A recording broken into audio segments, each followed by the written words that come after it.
তাহলে মূল মূল হোতাটাকে মমতা ব্যানার্জি যদি বর্ডার গুলো সিল করে দেয়, গাঁজা এখানে এসে পৌঁছাবে? বুঝতে পারছে? এখানেও সাপ হয়ে কামড়াচ্ছে, ওজা হয়ে ঝাড়ছে, ব্যর্থহীন ভাষাই বলে যাচ্ছে এই পবিত্র ভূমি থেকে। এইভাবেই এই আমাদের ঘুটিয়ারি শরীফের ভূমি থেকে বলছি, ঠিক একদিকে যেমন গাঁজা বন্ধর কথা স্লোগান উঠবে, সাথে সাথে খাল পরিষ্কার করারও স্লোগান হবে।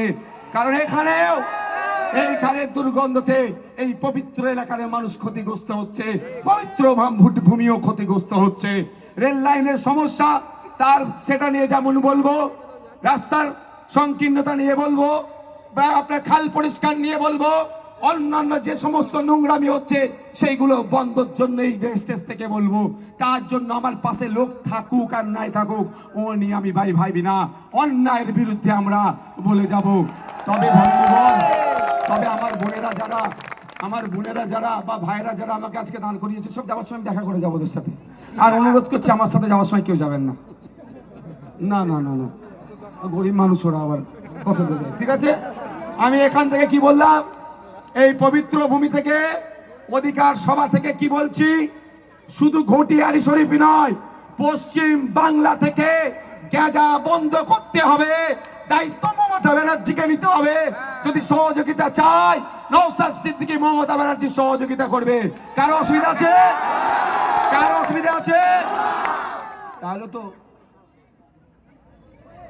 বাবু একটু চুপ করে না, শুধু কাটি দিতে হবে না, ওইদের তো দোষ নেই। ওদের হাতে ফ্ল্যাকার্ডটা তৈরি করে কে দিয়েছে? কালো ঝান্ডাটা কে দিয়েছে? যারা আপনাদেরকে বোকা বানিয়ে ভোটটা এতদিন লুটছিল, হ্যাঁ, যারা আপনার এতদিন যারা এই ভূমিটাকে অপবিত্র করে রেখেছিল, আমি বলছি অপবিত্র করে রেখেছে, তারা এই ফন্দিটা এটেছে। জানছে কি নওশাদ সিদ্দিকী আসবে, আজ কাল পরশু কি হবে? পরিবর্তন হবে। আমি একটা কথা বলি, আমার বাড়ি ফুরফুরা শরীফ তো আপনারা জানেন।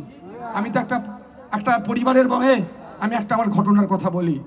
আমাদের বাড়িতে তখন আমরা ফুরফুরা শরীফ আহলে সুন্নতুল জামাত নামে একটা এনজিওর সাথে যুক্ত একটা গল্প বলি, গল্প নয়, বাস্তব গল্প আকারে আপনাদের বলছি। কি যুক্ত?